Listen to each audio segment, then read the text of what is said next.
예, 러브 더 월드의 박대원 대표님, 서지영 이사님 모셨습니다. 네. 두 분 어서 오세요. 안녕하세요. 네. 안녕하세요. 아니, 대표님 이사님 그러니까 남남 같은데 그러게요. 부르잖아요. 그렇죠. 아니 먼저 이 러브 더 월드 어떤 단체인지 좀 간단히 소개를 부탁드릴게요. 러브 더 월드는 미혼모와 네. 미혼부 그리고 아이들을 돕는 비영리 단체입니다. 네. 네. 그들에게 예수님의 사랑을 전하는 단체인데 2015년도에 시작이 되었습니다. 러브 더 월드라는 이름은 요한복음 3장 16절 말씀 네. 하나님이 세상을 처음 사랑하사 네. 하는 그 말씀의 근거에서 시작했고요. 저희 단체의 가치가 사랑, 생명, 변화입니다. 예수님 받은 사랑을 사랑하고 받은 생명을 가지고 생명을 살리고 네. 또한 내가 변화된 삶을 또 한 영혼을 변화시키는 그런 삶을 살자라는 마음에서 그렇게 하고 있습니다. 네. 근데 뭐 미혼모라고 하면 다 각자의 이제 시선과 생각들이 있겠지만 우리 대표님과 이사님께서 생각하는 미혼모의 정의가 딱 있다고 들었어요. 어떤 그래요? 건가요? 보통 미혼모라 하면은 결혼을 하지 않고 네. 아이를 낳은 엄마라고 하는데 네.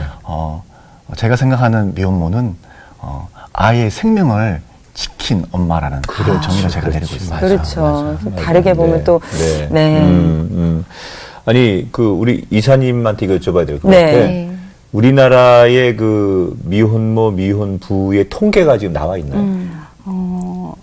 최근에 나오기로는 한 33,000명 정도. 네. 적지 엄청나게 않은 많은 숫자예요. 숫자인데. 네. 그럼 그 러브 더 월드에서 이분들을 어떻게 섬기고 계신 거예요? 저희가 지금 돕고 있는 이제 전국적으로 저희는 돕고 있는데요. 미혼모, 미혼부 가정이 한 640가정 정도 되고요. 네. 먼저는 이제 아이를 낳기로 이렇게 결단한 네. 미혼모들, 임산부들 출산을 지원하고 또 병원비를 지원하고 또 그러고 나면 양육 물품 같은 거 필요할 때 양육 물품을 지원하고 네. 정부의 복지 서비스나 이런 것들을 정보도 제공하고 또 이제 각 지역에 전국적으로 이렇게 양육하고 있는 미혼모, 미혼부 가정을 찾아가서 방문하고 네네. 상담하고 상담하고 또 복음 전하고 그러고 네. 있습니다. 이게 보통 뭐 우리 한 가정이나 한 사람을 케어하는 것도 너무 힘든데 그렇죠. 640여 가정 정도를 그렇죠.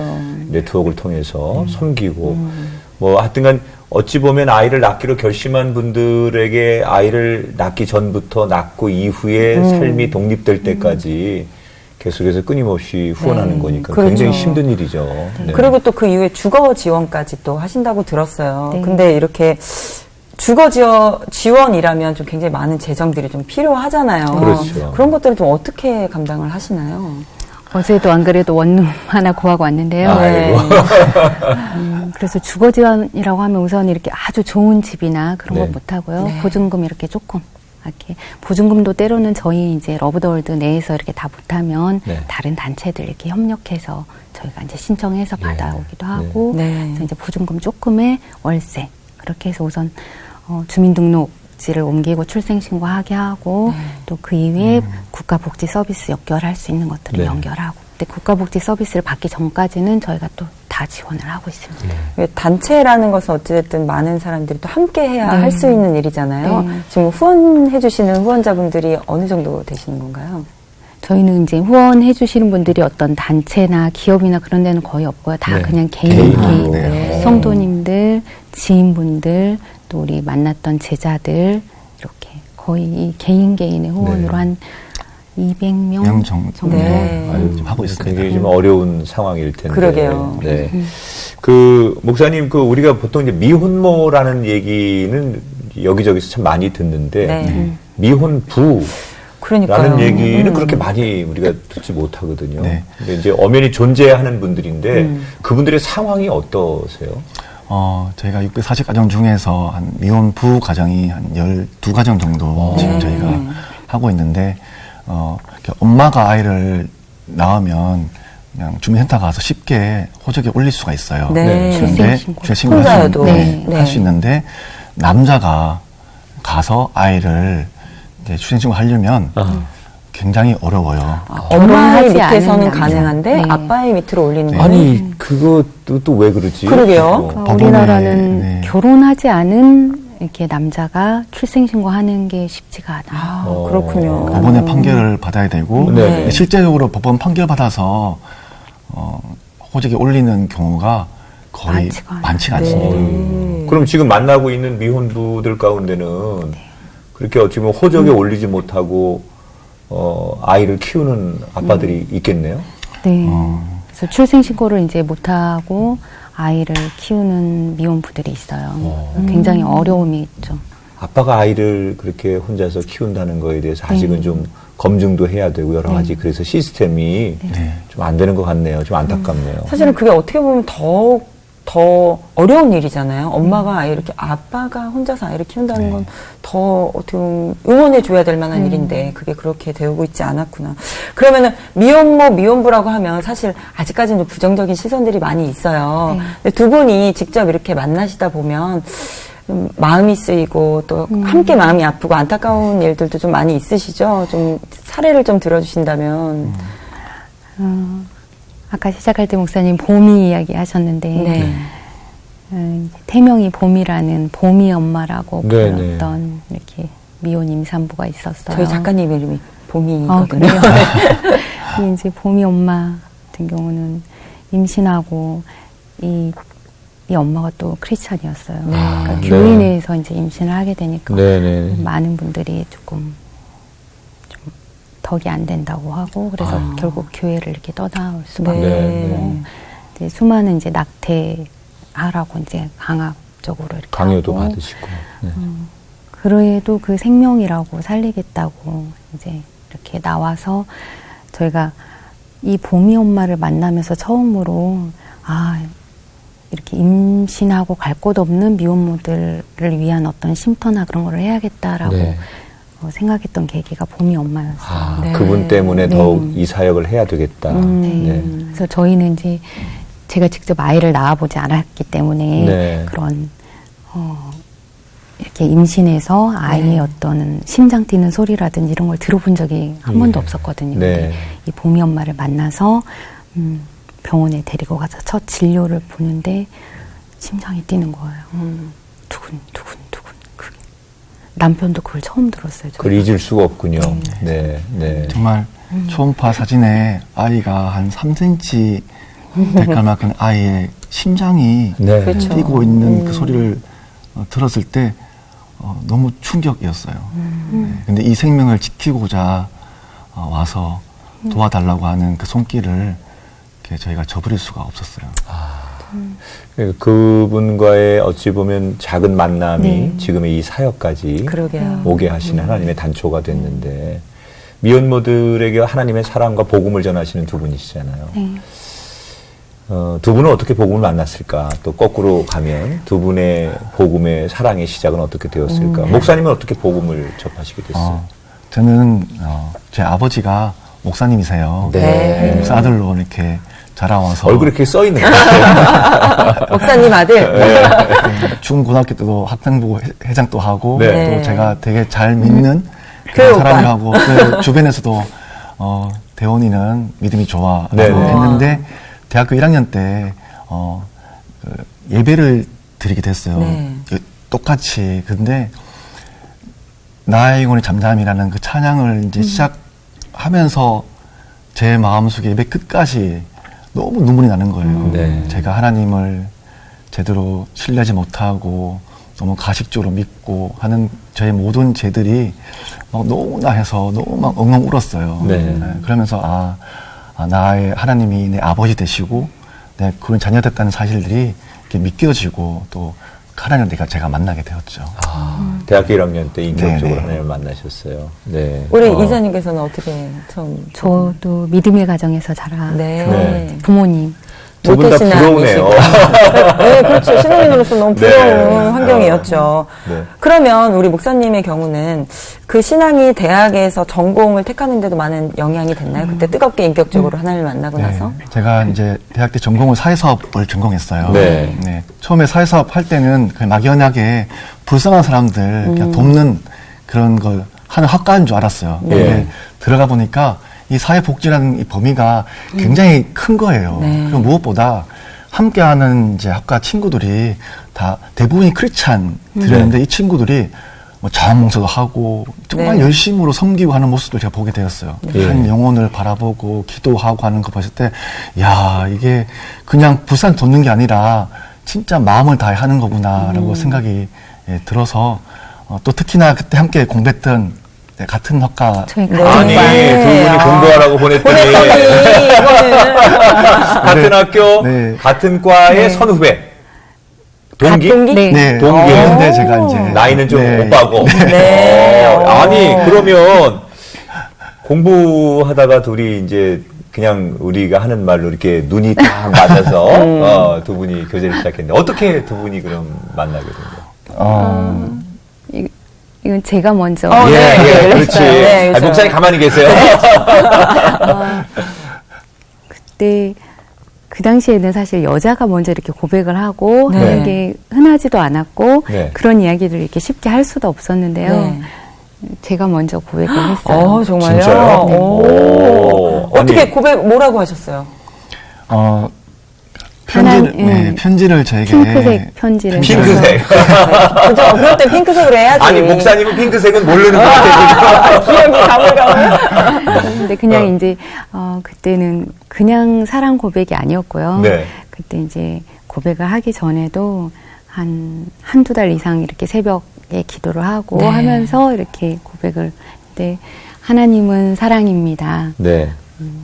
사랑은 생명입니다. 네. 네. 생명은 하나님이십니다. 네. 나는 이 생명 되신 하나님을 내 평생에 함께 나눌 사람을 만나고 싶다. 근데 그 사람이 오빠였으면 좋겠는데 네. 어. 내가 당신을 사랑해도 되겠습니까? 어. 라고 그렇게 고백을 하고 대답은 3일 이내로 빨리 해주시오. 네. 아니, 기간을 근데 정해주셨어요. 약간은 좀 고전이다. 그죠?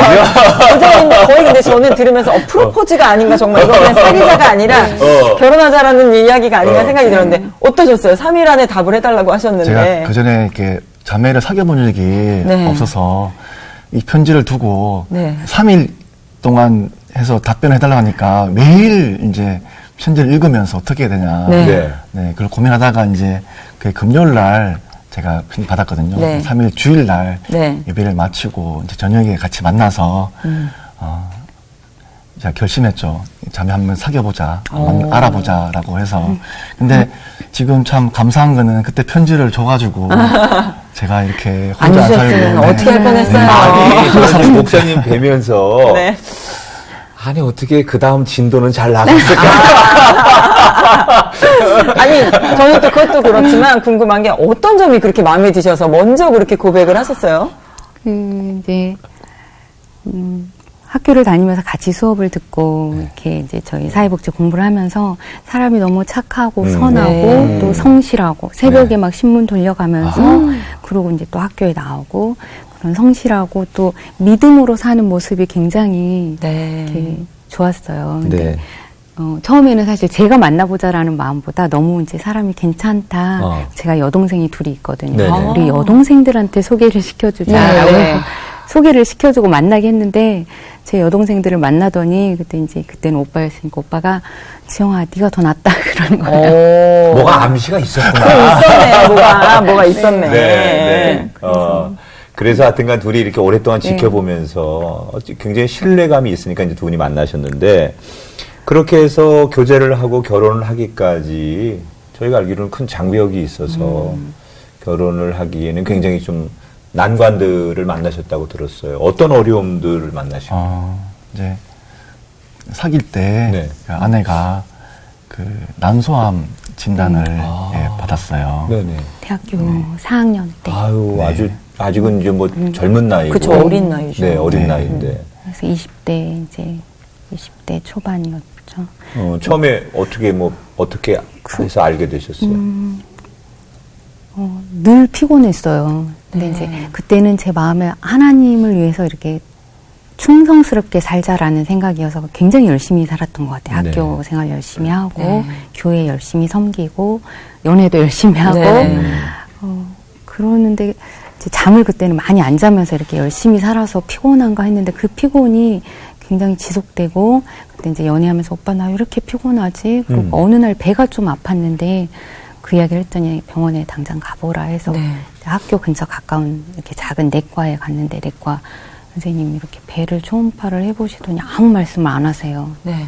그러면서 그냥 소견서를 써줄 테니까 바로 큰 병원으로 가라. 네. 그러셔서 이제 소견서를 영어로 막 이렇게 뭐라고 써주시더라고요. 네. 근데 저희 친정 오빠가 외과 의사였어요. 네. 그래서 소견서를 보자마자 오빠에게 오빠 이거 영어로 뭐라고 써줬는데? 라고 했더니 오빠가 당장 내려와. 이제 그때 학기 중이었는데 네.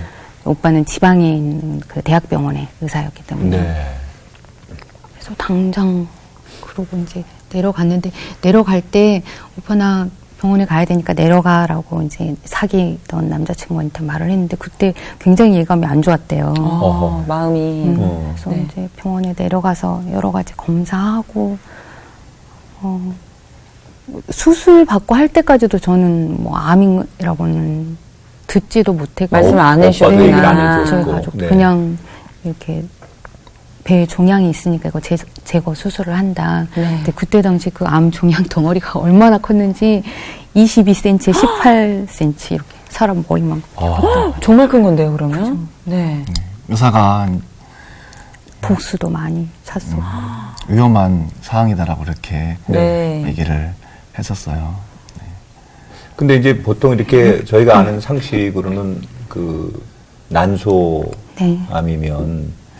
이제 이렇게 나중에 아이를 갖고 이러는데 네. 이제 어려움이 생길 수 있는 그때 이제 질환이잖아요. 1차 수술할 때도 의사들은 난소와 이렇게 자궁까지 다 드러내는 수술을 하자 그랬는데 네. 그때는 이제 제가 사귀고 있었고 결혼에 대한 소망도 있었고 아이에 대한 소망도 저는 굉장히 컸었기 네. 때문에 난소를 다 절제하는 것을 반대했어요. 그래서 네. 그냥 종양 있는 쪽만 하고 또 그때는 제가 너무 어린 나이였고 하니까 젊고 하니까 좀 남겨놓자 해서 이제 난소랑 자궁을 남겨놨었는데 네. 그렇게 1차 수술하고 또 이제 한 3개월 뒤에 항암 치료하던 중에 또 재발했어요. 재발했어요. 그래서 결국은 또 2차 수술하면서 난소를 다 제거하고 네. 그래도 이제 이제 남자친구를 사귀면서 이렇게 포기가 안 된 게 자궁이 포기가 안 되더라고요. 네. 아이를 갖고 네. 싶다라는 생각. 그래서 네. 또 이제 자궁은 그래 절대 안 된다 해서 남겨놓고. 뭐 수술도 수술이지만 사실은 암이라는 것은 항암 치료가 굉장히 힘들잖아요. 어떻게 그것들을 견디셨어요? 1차 항암 치료 수술 끝나고 치료받고 너무 고통스러워서 아내가 이제 2차 수술 받고 나서는 항암 치료를 거부했어요. 네. 그리고 항암 치료를 2차 때는 안 받으시는 거예요? 네, 항암제를 다시 맞느니 나는 그냥 죽겠다라는 생각. 그렇게 항암 치료의 고통이 이렇게 심한 줄 몰라요. 수술이나 이런 건 아무것도 아니더라고요. 네, 네. 그렇죠. 그 항암제를 견뎌내는 게 저는 너무너무 고통스러워. 그럼 두 번의 이제 그런 암 수술을 통해서 뭐 자궁과 난소에 어떤 영향을 주고 네. 아이를 가질 수 없다라는 것 때문에 지금 남편분 대신 남자친구에게 결혼 못 하겠다. 먼저 그러신 거예요? 그렇죠. 그때도 이제 항암 치료 받는데 저희 가족들이 친정 엄마나 아버지께서 이제 그 의사가 항암 치료 받으니까 머리를 다 밀고 오라 그러는데 아무도 손을 못 대는 거예요. 저희 오빠도 그렇고. 근데 이제 항암 치료 하니까 머리가 이렇게 많이 빠지고 이제 겉모습도 이상한데 어느 날 이제 남자친구가 면도날을 사가지고 와서 그냥 머리를 다 밀어주고 네. 그거를 이제 싸서 화장실에 버리고 근데 그때는 이제 말을 안 했는데 결혼하고 3년 있다가 저한테 말을 하더라고요. 네.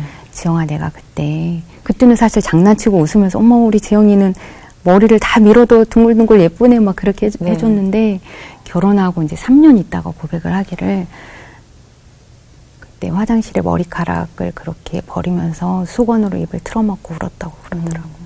근데 이제 이런 저로 인해서 너무 많이 울게 하고 네. 또 너무 사람이 이렇게 선하고 정직하고 믿음으로 사는데 그 여자로서 이 한 사람의 그런 아이를 낳아주고 싶고 그렇게 아이를 키우고 싶은 그 소망이 있는데 이제 그걸 못 해준다고 생각을 하니까 저희 가족들도 마찬가지고 그냥 대원 오빠 낳아줘라. 그래서 그 사모님은 사모님대로 이제 남편에게 내 의무를 다하지 못할 것 같아 미안했고 그러면 이제 우리 목사님은 이제 여자친구가 헤어지자고 그러고. 네네. 네. 제가 그 대학 때 뭐 돈이 많지 않으니까 다들 사귀는 커플 보니까 커플링을 다 하고 있는 거예요. 네. 그래서 제가 나도 한번 커플링을 해야 되겠다 해서 그 공사판에 가서 일주일 네. 동안 일해서 그 번 돈으로 커플링을 제가 했거든요. 네. 근데 이제 커플을 빼서 이제 주면서 헤어지자고 하는 헤어지자고 거예요. 그랬어요. 그래서 내가 너 아픈 것 때문에 이게 헤어질 수는 없다라고 제게 너무 많이 우는 거예요, 네. 제가. 그리고 지금 이렇게 헤어져도 아무도 오빠를 뭐라고 할 사람이 없다. 이렇게 내가 건강이 안 좋고 또 재발할 수도 있고 또 이제 자궁을 다 이렇게 절제하는 수술을 하자고 했는데 남겨놨기 때문에 또 재발의 그런 위험성이 있으니까 헤어져도 괜찮다라고 했는데 안 헤어지고 막 우는 거예요. 왜 헤어져야 되냐고 그래서 제가 물어봤어요. 그러면 오빠가 생각하는 사랑이 무엇이냐 이제 그렇게 물어봤어요. 안 헤어지겠다고 그래서. 그랬더니 저한테 대답해 주기를 제가 생각하는 사랑은 그 희생이라고 했어요. 희생. 예수님이 우리를 위해서 주신 그 희생이기 때문에 그렇다고 내가 예수님 그 사랑처럼 희생하는 건 아니다. 하지만 아픈 것 때문에 그렇게 할 수는 없다라고 이렇게 얘기를 하면서 반지를 다시 끼워줬죠. 그러면 그렇게 해서 교제를 좀 이어오셨고. 네. 그러면은 학교를 다니던 중이셨잖아요. 그러면 그런 학업이나 이런 건 어떻게 하셨나요?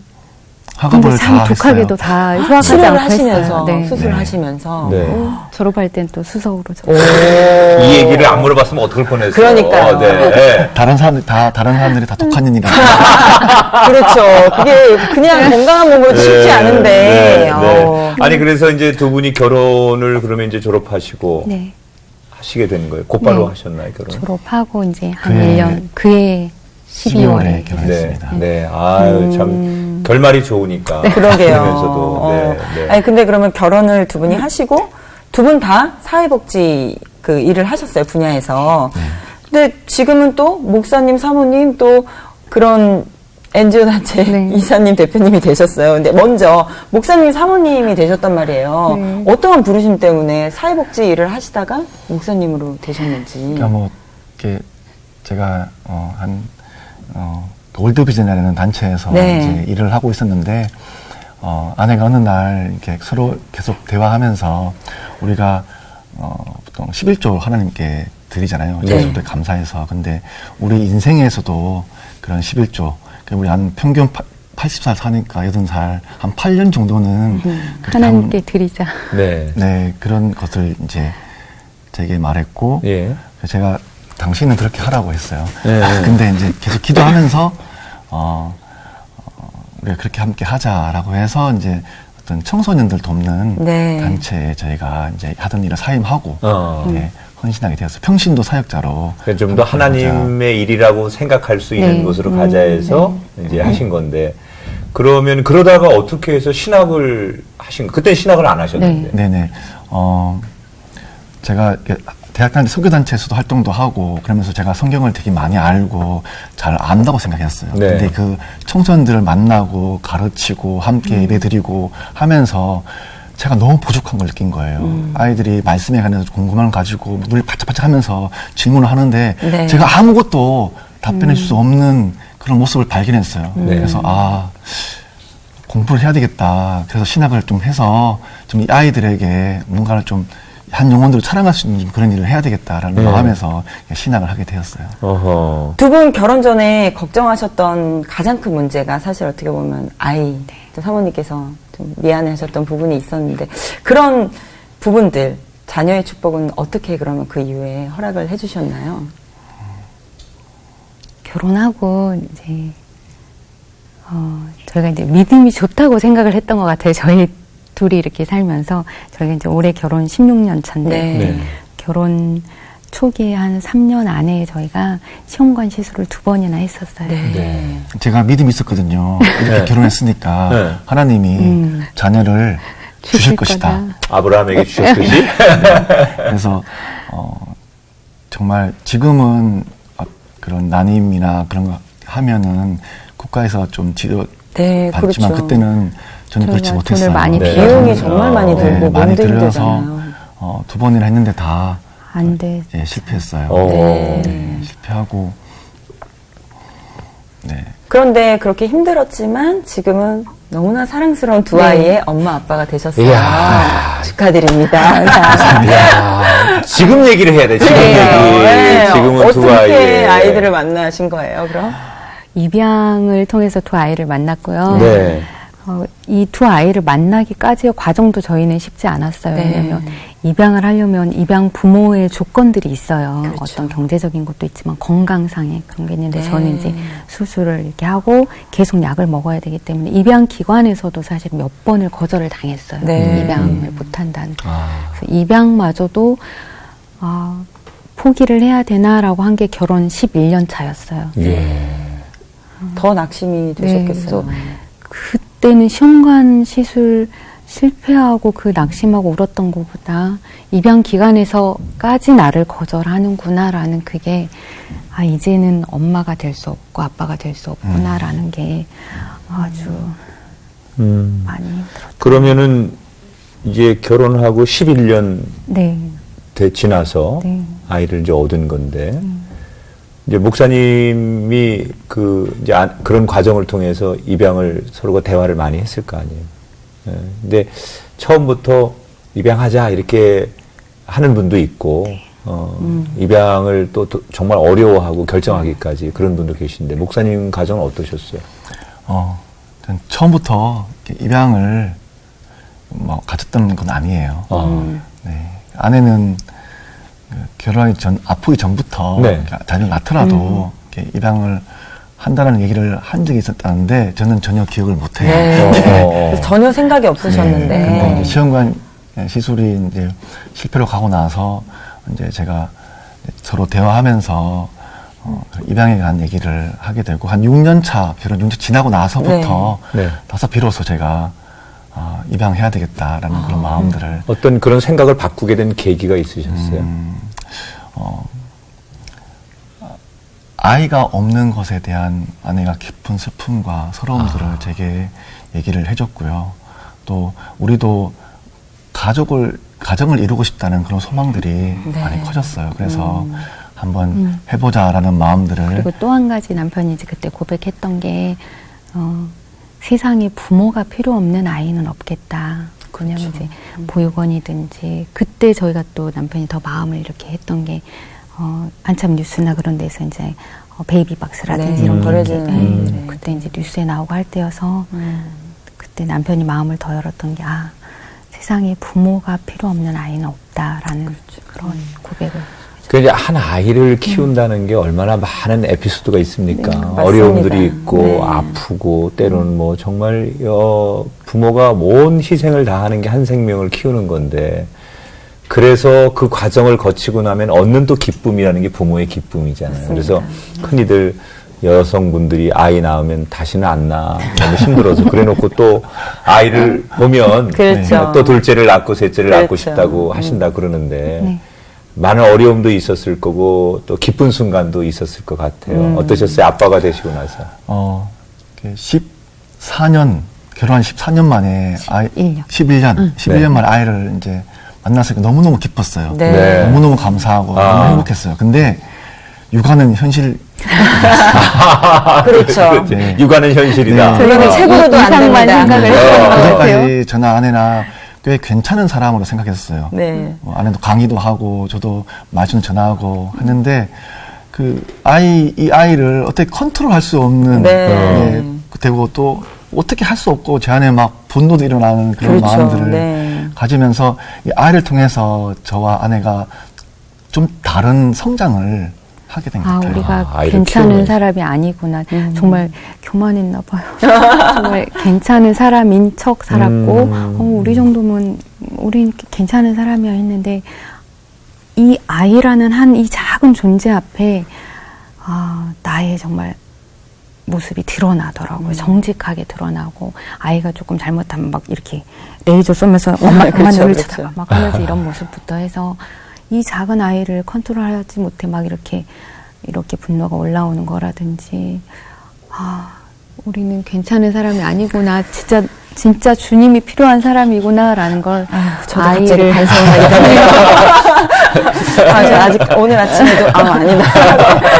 그래서 저희는 아이가 자라면서 우리도 자라고 성장하는구나. 그래서 그래요. 감사해요. 네. 아니 근데 또 큰아이 의진이를 입양하면서 사실은 지금의 미혼모 사역이 시작됐다고 들었어요. 어떠한 일들이 있었던 건가요? 이제 저희가 의진이를 입양해서 저희는 그때 뭐 성별, 혈액형, 뭐 장애 유무 이런 거 아무 상관이 없고 입양만 하게 해다오 해가지고 이제 조금 연장 아동이라고 그래요. 돌 지난 아이, 차박차박 걸어다니는 아이를 만나서 저희 아들로 이제 가족이 되어서 이렇게 엄마 아빠가 되어서 키우는데 이 아이가 주는 기쁨이 너무나 큰 거예요. 아이가 엄마, 아빠, 맘마 까르르 웃고 이렇게 외부에 있다가 이렇게 들어가거나 보면은 정말 이렇게 달려들어서 안기고 하는 게 저희는 늘 생각하기를 부모가 헌신적인 사랑을 아이한테 준다고만 생각을 했는데요. 아이를 키우다 보니까 이 아이는 엄마 아빠라는 것 때문에 우리의 잘생기고 못생긴 거, 직업적인 거 어떤 것을 떠나서 그냥 좋아해 주는 거예요. 혼을 내도 달려가서 안아주잖아요. 그 사랑이 존재만으로도 이렇게 우리가 이 아이한테 이렇게 인정받고 사랑받고 있구나 하는 걸 느끼면서 너무 예뻤어요. 근데 그때 저희 둘의 마음에 어쩌면 이 아이를 낳은 그 이제 어린 엄마였거든요. 그 어린 엄마도 아이를 낳고 조금만 그 어려운 상황에 도움이 있었으면 이 아이를 이렇게 직접 키우려고 하지 않았을까. 돕는 손길도 없었고 너무 막막했기 때문에 어쩌면 이렇게 입양을 선택하지 않았을까를 생각하니까 아이를 낙태하지 않고 낳은 그 엄마의 결단도 감사했고 또 혹시라도 아이를 낳고 싶고 키우고 싶은데 도움의 손길이 없어서 그 어려운 시기에 도움의 손길이 없어서 아이를 양육하는 걸 포기하고 떠나보낸 엄마들이 있으면 얼마나 마음이 아플까 생각하니까 미혼모들을 뭐라도 우리가 할 수 있는 일을 해봐야 되겠다라고 생각을 했어요. 그래서 그러니까 하나님이 그런 연결고리를 통해서 그런 생각을 품게 하시고 보게 하셨어요. 그래서 아들 의진이를 이제 얻고 아빠에게는 뭐니 해도 딸이 있어야 돼요. 그렇죠. 둘째 딸을 다시 가슴으로 얻으셨어요. 어떻게 둘째 따님은 얻으셨어요, 목사님? 저희가 그 미혼모들과 함께 살았었어요. 쉼터를 사역을 하면서. 시작하시면서. 그때부터 이제 첫째 아들을 얻고 나서. 방 한 칸에 이제 저희 가족이 살고 다른 방 해서 이제 미혼 엄마들 이렇게 살았는데 이제 그 같이 쉼터에 있던 어린 엄마 중에 한 명이 낳은 이제 아기가 저희 둘째예요. 저희 부부한테 도저히 이 아이를 자기가 키울 수가 없다. 저희가 아무리 키울 수 있다라고 이렇게 얘기도 하고 했지만 도저히 아이를 키울 수 없다라고 해서 그러면 목사님 부부가 제 아이 좀 키워주시면 안 돼요라고 그렇게 부탁을 했어요. 했는데 이 아이는 분만실에서 태어나고 할 때 제가 보호자로 분만실에서 같이 다 본 거네. 뱃줄 자르고 하는 것도 다 순간에도 같이 같이 이렇게 하고. 그러니까 이미 미혼모로서 함께 살았고, 그렇게 또 중간에 부탁을 했는데, 그것도 아무리 부탁이라고 해서 쉽게 받아들일 수 있는 상황은 아니었을 텐데. 저희가 둘째를 입양할 수 있는 상황이 전혀 아니었어요. 왜냐면, 그때는 이제 미혼모 사역을 한다고 제가 따로 이렇게 하던 강의나 이런 사역들 내려놨고, 남편도 교회 이제 부목사로 일하던 거를 다 사임하고 전적으로 이제 미혼모 사역에 이렇게 매달리고, 저희 살던 사택을 전세를 빼서 조금 더 큰 집으로 이제 월세로 가면서 저희 이제 가진 거를 다 털은 거죠.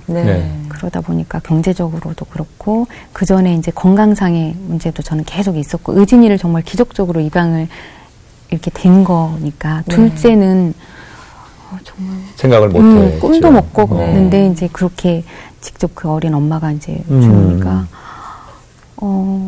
이게 될 수 있을까라는 그죠. 생각도 하고 마음도 그렇지만 법적으로 그게 허락이 될까라는 네. 거 근데 문제도 이제 입양 있었겠네요. 기간 선생님이 한번 네. 기도 한번 해봅시다라고 네. 저에게 말씀해 주셨어요. 네. 이렇게 진행하면서 판사님께 편지도 쓰고 네. 이제 이렇게 마지막 이제 법원에 가서 판사님께 이제 허가를 이제 받아야 되는데 의진이를 판결해 주신 판사님을 또 만나고 또 같은 분이었어요? 쉽지 않은데. 네. 네, 그런 저희 사항도 알고 계시고 저희가 또 미혼모 사역하는 것도 알고 계시더라고요. 편지도 다 읽어보셨고 네. 하면서 이제 그 첫째 의진이에게 둘째가 있으면 참 좋겠다. 동생이 있는 게 네. 좋겠다 그리고 생각해서 목사님 네 분이 좋은 일 하는 것도 알고 한데 돈이 없으니까 돈 좀 벌으셨으면 좋겠다라는 조언. 판사의 그런 조언도 네. 있었고. 네. 어.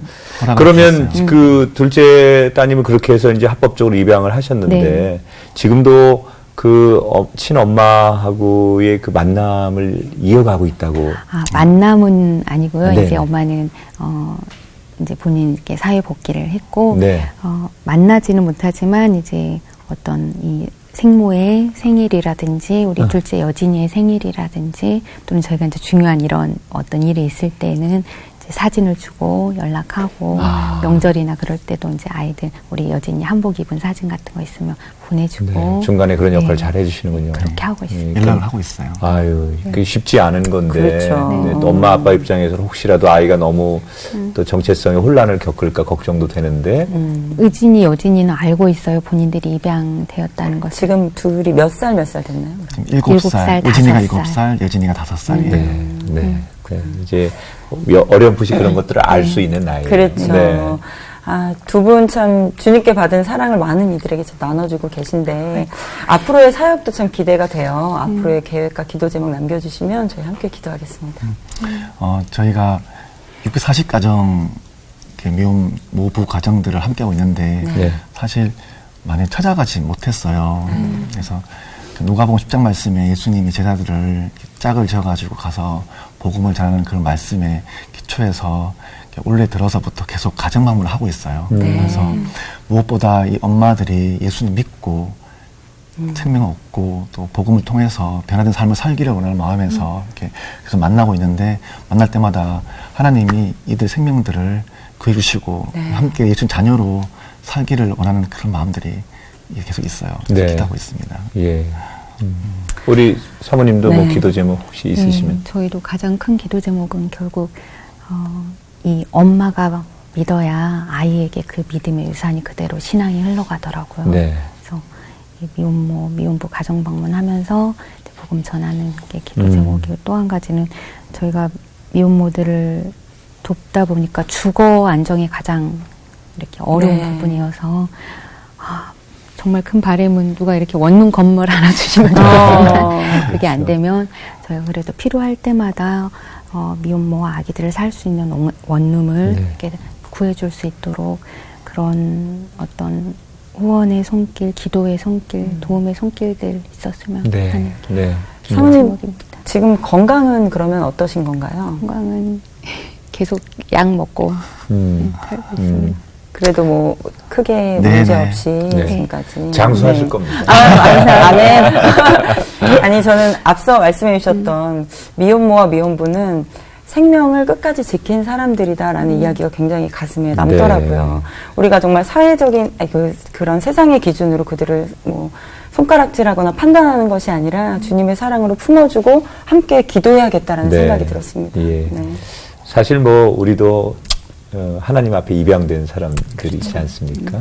하나님 아버지라고 부르면서 사는 그런 사람들이니까 더더욱 우리가 그렇게 사랑하고 그런 일을 하는 것을 당연하게 생각하고 하는 거 좋은 거고요. 사실 새롭게 하소서에서 뭐 우리가 출연자분들 이렇게 좀 많이 도와주세요. 이 소리 잘 안 하는데 네. 오늘 시청자분들에게는 두 분을 위해서 기도해 주시고 네. 또 정말 마음의 감동이 되시면 물질로 좀 후원해 주시는 분들이 오늘 방송을 통해서 네. 많이 있었으면 좋겠다. 러브 더 월드. 네, 네. 그런 생각이 듭니다. 박대원 목사님, 서지영 사모님 건강하시고요. 아들, 딸 7살, 5살 예쁜 그 아이들과 함께 행복한 여정 걸으시고 하나님 기뻐하시는 삶이 되기를 응원하고 축복하겠습니다. 함께해 주셔서 고맙습니다. 고맙습니다. 네, 감사합니다. 고맙습니다.